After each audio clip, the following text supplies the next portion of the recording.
इस वीडियो को आप आंख बंद करके भी सुन सकते हो। ये कहानी आपका दिमाग खुद विजुअलाइज कर लेगा। अगर आपके भी मन में हमेशा गलत विचार आते हैं, बुरे विचार आते हैं, तो यह कहानी आपको जरूर समझनी चाहिए। एक गांव में एक युवा लड़का रहता था जो बहुत परेशान था। उसका मन हमेशा उन्हीं चीजों के बारे में सोचता था जिन्हें वह नहीं सोचना चाहता था। वह अपने माता पिता का इकलौता बेटा था। माता पिता धीरे धीरे बूढ़े हो रहे थे और वह जवान था। वह ऐसा कुछ भी नहीं कर पा रहा था जिससे उसके माता पिता को खुशी मिले। वह अपनी छोटी छोटी खुशियों के लिए अपना समय बर्बाद कर रहा था। वह जानता तो था कि वह गलत कर रहा है, पर चाहकर भी अपने आप को रोक नहीं पा रहा था। वह लोगों से सलाह लेता कि उसे क्या करना चाहिए। लोग उसे तरह तरह की सलाह देते, पर कुछ भी ठीक नहीं हो पा रहा था। एक दिन उस लड़के का एक मित्र उसके पास आता है और कहता है, मित्र, तुम्हारी सभी समस्याओं का समाधान मिल गया है। वह लड़का अपने मित्र की बात सुनते ही बहुत खुश हो जाता है और अपने मित्र से पूछता है, क्या समाधान है मेरी सभी समस्याओं का? उसका मित्र उस लड़के से कहता है, ध्यान। ध्यान तुम्हारी सभी समस्याओं का समाधान है। अपने मित्र की बात सुनकर वह लड़का कहता है, ध्यान, ये क्या होता है? उस लड़के का मित्र उसे बताता है, हमारे गांव में कल एक व्यक्ति भिक्षाटन के लिए आया था। गांव के सभी लोग उस भिक्षु से अपनी अपनी समस्याओं का समाधान पूछ रहे थे। तो मैंने भी सोचा कि क्यों ना मैं तुम्हारी समस्या का समाधान पूछ लूं। इसलिए मैंने भी उस भिक्षु से यह पूछ लिया कि मन को काबू करने का तरीका क्या है। उस भिक्षु ने मेरा प्रश्न सुनकर ज्यादा कुछ तो नहीं कहा, पर उसने बस इतना कहा, ध्यान। मैंने सोचा कि तुम जानते हो कि ध्यान क्या होता है, इसलिए मैंने उस भिक्षु से ध्यान के विषय में और कुछ नहीं पूछा। वो लड़का अपने मित्र से कहता है, मुझे उस भिक्षु से मिलना है। वो लड़का और उसका मित्र उस भिक्षु को ढूंढने निकलते हैं। बहुत देर ढूंढने के बाद वे दोनों भिक्षु को खोज लेते हैं। वह लड़का और उसका मित्र भिक्षु से पूछते हैं, आपने यह तो बता दिया कि ध्यान सभी समस्याओं का हल है, पर यह नहीं बताया कि ध्यान है क्या। वे भिक्षु उन दोनों मित्रों से कहते हैं, वैसे तो ध्यान क्या है ये शब्दों में बताना मेरे लिए आसान नहीं है, पर फिर भी तुम्हें कुछ तो समझाना ही पड़ेगा। इसलिए सुनो, ध्यान का अर्थ है न कोई प्रश्न, न कोई उत्तर, न कोई विचार और न ही कोई भावना।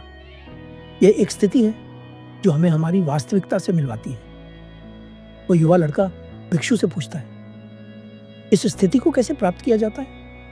भिक्षु उत्तर देते हैं, ध्यान करना बहुत सरल है। क्या तुम्हें बैठना आता है? वह लड़का कहता है, हाँ, मैं बैठ सकता हूँ। भिक्षु कहते हैं, कितनी देर बैठ सकते हो? लड़का जवाब देता है, ऐसे तो कभी देखा नहीं, पर जितनी देर चाहूं उतनी देर बैठ सकता हूँ। भिक्षु मुस्कुराकर कहते हैं, बहुत अच्छा, हर दिन 1 घंटे के लिए आंख बंद करके बैठना है। लड़का फिर पूछता है, कहाँ बैठना है और कब बैठना है? भिक्षु कहते हैं, कहीं भी और कभी भी, बस जगह शांत होनी चाहिए। लड़का फिर सवाल करता है, मेरी बुरी आदतें कितने दिन में समाप्त हो जाएंगी? भिक्षु मुस्कुराते हैं और कहते हैं, अगर 1 दिन में पूरा दिन आंख बंद करके बैठ सको तो। वह लड़का अपने घर जाता है और ध्यान करने के लिए बैठ जाता है। जैसे ही वह अपनी आंखें बंद करता है, उसके मन में तरह तरह के विचार आने लगते हैं। मुझे मेरी परेशानियों से छुटकारा कब मिलेगा? ध्यान करने से कुछ होगा भी या नहीं? मैं उससे प्रेम करता हूँ, पर वह मुझसे प्रेम क्यों नहीं करती? मेरे पास बहुत सारा धन कब आएगा? सब लोग मेरा सम्मान कब करेंगे? अब वह प्रयास करता है अपने विचारों को रोकने का। क्या आप बहती नदी के पानी को रोक सकते हैं? वह लड़का भी अपने विचारों को नहीं रोक पाता। वह अपनी आंखें खोलता है और सोचता है, जीवन में बहुत सारे मुश्किल काम किए, पर आज तक कोई इतना मुश्किल काम नहीं देखा। वो युवा लड़का उन भिक्षु के पास पहुंचता है और कहता है, आपने तो मुझे बहुत कठिन कार्य दे दिया। विचार तो रुक ही नहीं रहे हैं। भिक्षु मुस्कुराते हैं और कहते हैं, विचारों को रोकने के लिए तो मैंने कहा ही नहीं था।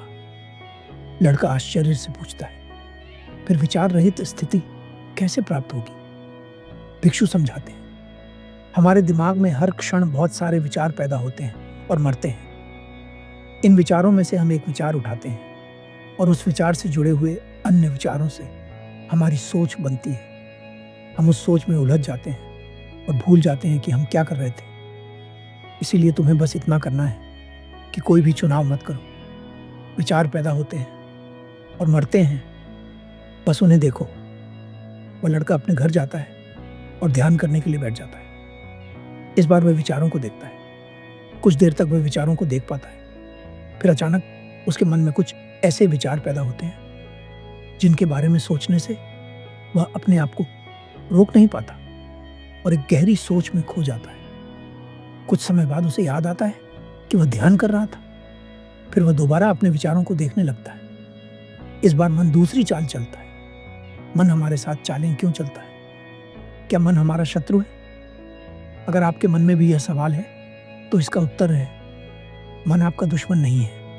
ये बस उन्हीं चीज़ों को अनुभव करना चाहता है जिनमें आराम हो। इसलिए जब भी आप कोई ऐसा काम करते हैं जो शुरुआत में आरामदायक नहीं होता, तो मन आपका विरोध करता है। अब कहानी पर वापस आते हैं। इस बार मन दूसरी चाल चलता है। अब मन में अश्लील विचार आने लगते हैं। वह लड़का जल्दी से अपनी आंखें खोलता है और सोचता है, ध्यान जैसे पवित्र कार्य में भला ये गंदे विचार क्यों? वो लड़का फिर प्रयास करता है, लेकिन अब उसके मन में सिर्फ अश्लील विचार ही आ रहे हैं। वह उन्हें जितना रोकने का प्रयास करता है, वे उतने ही ज्यादा बढ़ते जाते हैं। अब वह थक जाता है और उन भिक्षु के पास पहुंचता है। जब भी मैं आंखें बंद करता हूं, मेरे मन में सिर्फ अश्लील विचार आते हैं। भिक्षु मुस्कुराते हैं और कहते हैं, कोई भी विचार अच्छा या बुरा नहीं होता, इसलिए किसी भी विचार को जबरदस्ती मन से हटाने का प्रयास मत करो। हमारे द्वारा हमारे विचारों का विरोध ही उन्हें शक्ति देता है। बुरे विचारों को खत्म करना है तो अपनी आदतें बदलो। आदतें तभी बदलोगे जब तुम्हारा काबू मन पर होगा, और मन तुम्हारे काबू में तभी आएगा जब तुम खुद को जानोगे, जब तुम ध्यान का अनुभव करोगे।